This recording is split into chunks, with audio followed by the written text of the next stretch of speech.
3 قسم کی ایجنسیز کر سکتی ہیں جن کے پاس یہ طریقہ ہے فون ٹیپ کرنے کا.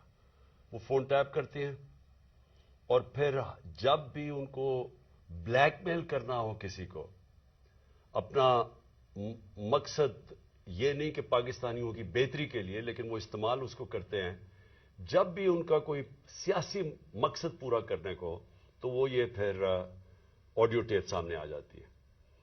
اور میں یہ چاہوں گا سب سے پہلے کہ ڈاکٹر یاسمین، ان کی ایک آڈیو ٹیپ کل نکلی ہے.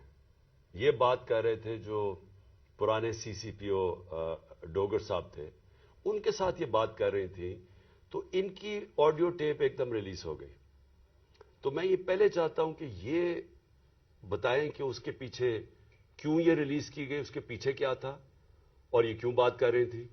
جو ہر شہری کا حق ہے، کسی بھی پولیس والے سے بات کر سکتے ہیں شہری، لیکن پہلے یہ بتائیں گے کیا، اور اس کے بعد پھر میں آگے بات کروں گا مزید کہ یہ جو تباہی مچ رہی ہے ہمارے معاشرے کی، اور یہ جو اس طرح کا تو کبھی معاشرہ گرا ہی نہیں تھا کہ یہ ڈیپ فیک ویڈیوز بن رہی ہیں لوگوں کے اوپر، ان کے فون ٹیپ کے علاوہ اور بھی ویڈیوز بنا رہے ہیں بلیک میل کرنے کے لیے. بتایا جاتا ہے کئی ہمارے سینئر ہمارے پارٹی کے لیڈرز، ان کو بتایا جاتا ہے کہ جی تمہاری ہم نے کوئی ویڈیو بنائی ہوئی ہے. تو میں اس لیے یہ آج لے کے آ رہا ہوں کیونکہ اس کے اوپر ایک بڑا کلیئر ایک پاکستان کا قانون ہے جس کو کہتے ہیں فیئر ٹرائل ایکٹ. یہ پاکستان کا قانون ہے. میں صرف یہ اس لیے بتا رہا ہوں، اس سے پہلے ڈاکٹر صاحبہ اس کے اوپر پوری بات کریں.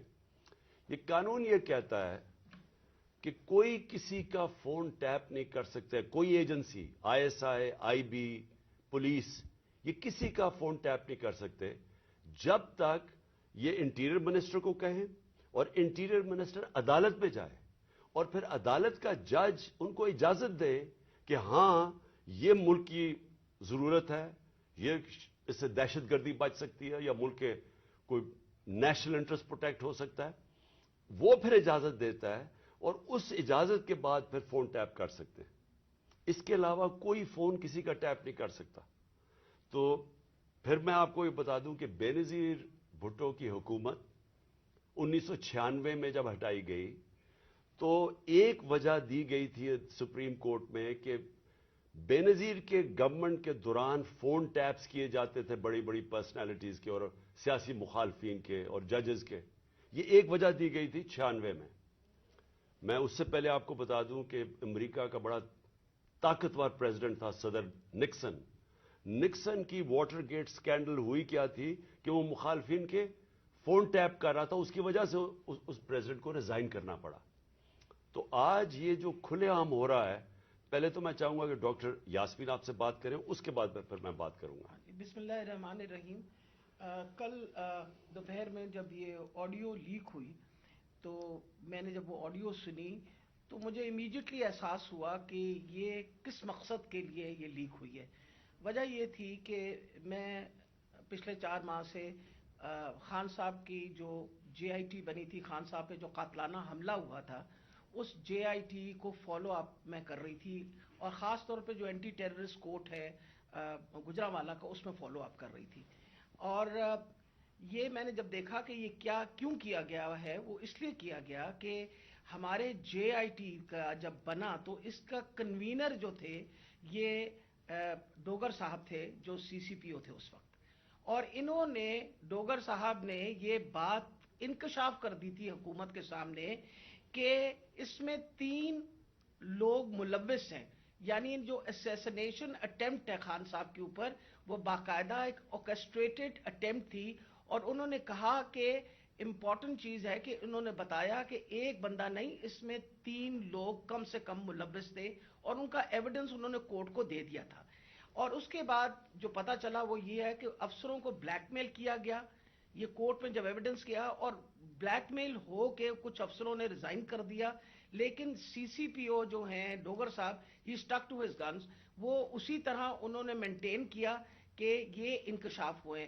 یہ تو ساری باتیں میرے سامنے تب آئیں کہ جب ہم اے ٹی سی میں گئے، یہ جو گجرانوالہ کا کورٹ ہے، تو ایویڈنس جو خان صاحب کا یہ انویسٹیگیشن کا ایویڈنس ہے وہ آنے دیتے ہی نہیں تھے، اور اس کا حوالہ یعنی جب سی سی او پی کو ہٹایا تو ڈی جی اینٹی کرپشن کو دے دیا گیا. جو چیف انویسٹیگیٹنگ آفیسر تھا جس کا نام انور شاہ صاحب تھے، ان کو انہوں نے پہلے کیا کیا کہ اس کو او ایس ٹی کر دیا، اور اس کے بعد جو ڈی جی تھا اس نے سارا ریکارڈ جو ہے اس کو سیل کر دیا اور تالا لگا دیا. ہم نے جب بار بار کہا کورٹ کو کہ جی یہ ہمیں ایویڈنس چاہیے، جو سارا ایویڈنس منگوائیں، تو پہلی دفعہ جو سیکنڈ ہیئرنگ تھی اس میں انہوں نے آ کے کہا کہ جی ڈی جی بدل دیا گیا ہے اور یہ چٹھا صاحب کو لگا دیا گیا نیا ڈی جی اینٹی کرپشن، جو کہ ثناء اللہ کا رائٹ ہینڈ مین ہے، اور اب وہ ریکارڈ دے گا. اس کے اوپر جج صاحب نے غصہ کھایا اور انہوں نے کہا کہ میں اب اپنے پروسیکیوٹنگ آفیسرز بھیجوں گا.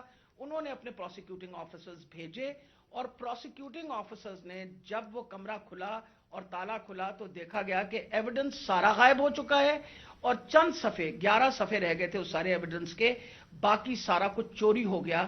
اور یہ بات کا انکشاف خود ہی ڈی جی نے بھی کیا اور اعلان بھی کر دیا کہ اب میں اس کے اوپر انکوائری کروں گا، یعنی خود ہی چور اور خود ہی منصف بننے کی ارادے سے.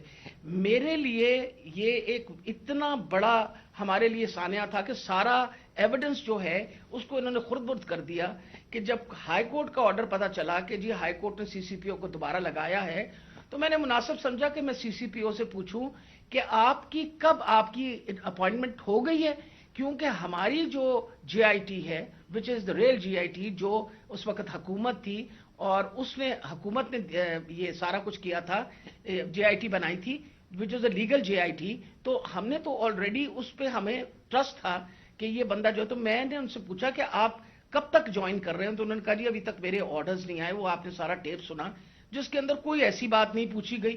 اس میں مجھ سے سوال پوچھے گئے کہ کنسرن کیوں تھا. ارے بھائی مجھے کنسرن نہیں ہوگا تو کیوں نہیں کنسرن ہوگا؟ وجہ یہ ہے کہ خان صاحب کے اوپر قاتلانہ حملہ ہوا، خان صاحب کی ساری جو انویسٹیگیشن ہے ان کے آپ نے بندے بھی غائب کر دیے، اس کے بعد جن لوگ جو ایویڈنس ہے اس کو بھی غائب کر رہے ہیں آپ.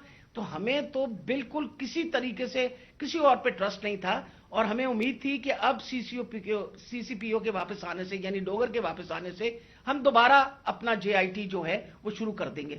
میں سخت مذمت کرتی ہوں. میں نے خان صاحب کے سامنے آ کے بتایا کہ جی مجھے اتنی تکلیف ہوئی کہ جی فیئر ٹرائل ایکٹ کے مطابق میں ایک سٹیزن ہوں اس پاکستان کا، میرا وہ چادر اور چار دیواری تو جو پامال کرنی تھی ان لوگوں نے، ہم خواتین کے لیے تو ہم ساری عورتیں جو ہیں ان کے شر سے نہیں بچ سکتے. جس طرح ان لوگوں نے ٹیپنگ کرنی شروع کر دی ہے، وجہ یہ کہ جس طرح آپ نے فرمایا فیئر ٹرائل ایکٹ کے مطابق یہ کیسے ٹیپ کر سکتے تھے ہمیں؟ How could he tap? کیا انہوں نے اجازت لی تھی؟ کیا یہ ثناء اللہ جو انٹیریئر منسٹر ہے یہ کسی جج کے پاس گیا تھا؟ اس نے جا کے جج سے اجازت لی تھی؟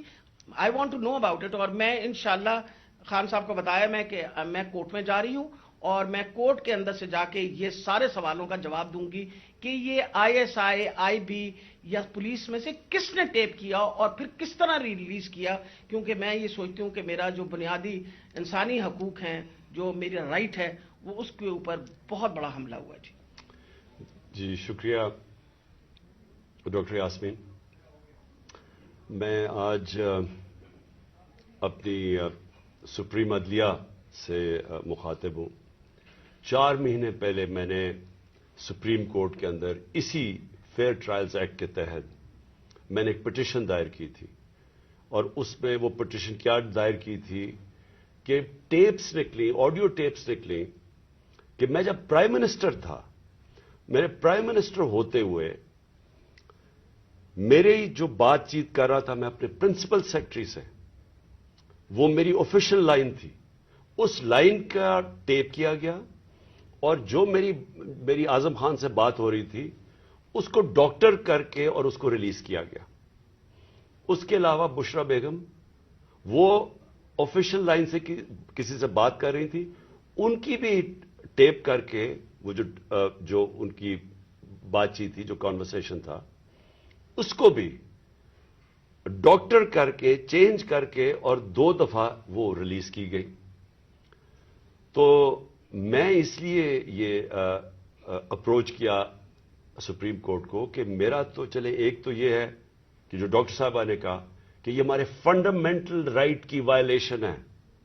ہر انسان کا بنیادی حق ہے آرٹیکل 14 کانسٹیٹیوشن میں ہماری پرائیویسی اور ہماری ڈگنیٹی پروٹیکٹ کرنے کے لیے. آئین ہماری ڈگنیٹی اور پرائیویسی پروٹیکٹ کرتا ہے. تو ایک تو یہ میں اپنی بیوی بشرا بیگم کی طرف سے کہ ان کا رائٹ وائلیٹ ہوا, میرا رائٹ وائلیٹ ہوا, لیکن اس سے بھی زیادہ اگر پرائم منسٹر آفیشل بات کر رہا ہے اپنی لائن سے, اپنے پرنسپل سیکرٹری سے, اگر وہ ٹیپ ہو رہا ہے اور اس کو پھر ریلیز کر رہے ہیں تو یہ آفیشل سیکرٹس ایکٹ کے خلاف ہے. کوئی بھی ملک کی امپورٹنٹ چیز ہو جو اپنی سیکیور لائن سے بات کروں اور وہ نکل جائے اس طرح, تو یہ تو بڑا خطرناک ہے ملک کے لیے. کوئی بھی پرائم منسٹر کی بات چیت نکل جائے, اور اس کے بعد شہباز شریف کی اور وہ مریم کی بھی کوئی آڈیو ٹیپ لیکس نکلی, اور اس کے اندر بھی اس میں تو خیر اور باتیں ہو رہی تھی. تو میں اس لیے کہنا چاہتا ہوں کہ ہماری عدلیہ کو اس کے اوپر ایکشن لینا چاہیے, کیونکہ یہ تو ایک اب پوری معاشرے میں ایک بیماری پھیل گئی ہے. ہر جب کوئی کسی کو بلیک میل کرنا ہوتا ہے اس کی ٹیپ نکلاتی ہے.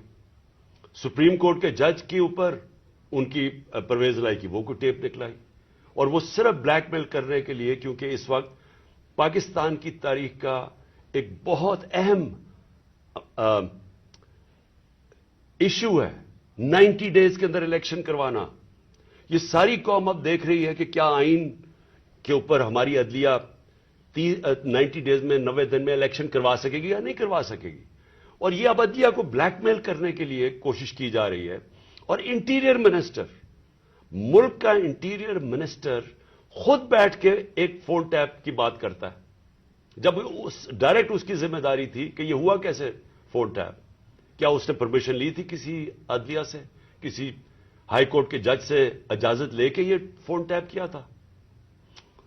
اور اس سے بھی آگے چلے جائیں کہ ہمارے ملک کے اندر اب جو میں شروع بات کی تھی, ڈیپ فیک ویڈیوز بنی ہوئی ہیں جو بلیک میل کیے جا رہے ہیں. میں 3 اپنے سینئر پارٹی لیڈرز جانتا ہوں جن کو بلیک میل کیا جا رہا ہے.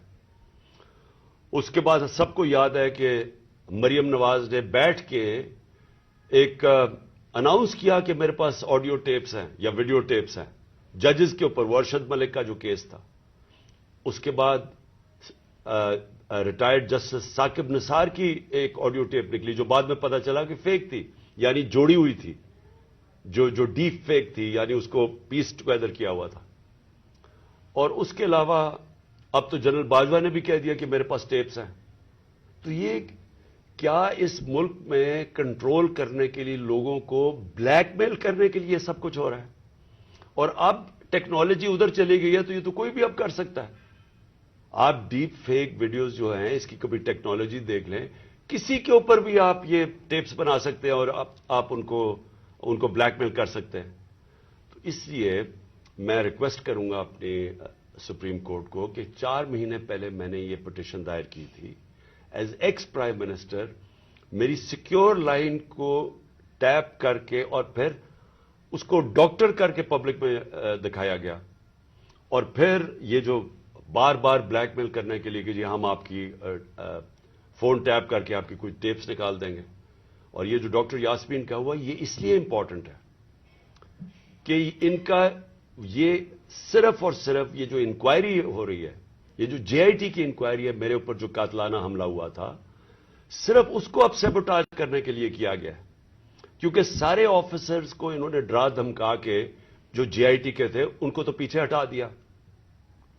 جو 2 آفیسرز رہ گئے تھے جس میں ایک یہ سی سی پی او ڈوگر تھے جو ہیڈ کر رہے تھے انکوائری, یہ رہ گئے تھے جو کھڑے تھے اور عدالت میں جا کے یہ بتا رہے تھے کہ یہ جو فائنڈنگز ہے جے آئی ٹی کی اس میں واضح ہو گیا کہ وہ جو سارا انہوں نے پہلے سے سازش کی ہوئی تھی کہ جی ایک شوٹر ہے, دینی انتہا پسند ہے, وہ سب خود کچھ ختم ہو گیا. کیونکہ جے آئی ٹی میں عدالت میں جا کے جو فائنڈنگز دی ہیں کہ 3 شوٹر تھے اور یہ پورا پلان کر کے ہوا تھا. تو اس کو ختم کرنے کے لیے, ڈوگر کو ہٹانے کے لیے یہ اب نکلی ہے. جس طرح سپریم کورٹ کے جج کو پریشرائز کرنے کے لیے وہ رانا ثناءاللہ نے وہ نکوالی ہے, وہ جو بھی آڈیو, اب یہ ڈوگر کو ہٹانے کے لیے کر رہے ہیں. اور اس میں جو اصل خوفناک بات یہ ہے کہ انہوں نے اپنے آفیسر پوسٹ کیے یہاں, یہ جو چٹھا اس کو خاص لے کے آیا اینٹی کرپشن کا ہیڈ بنانے کے لیے, جو ہمارا سخت مخالف ہے,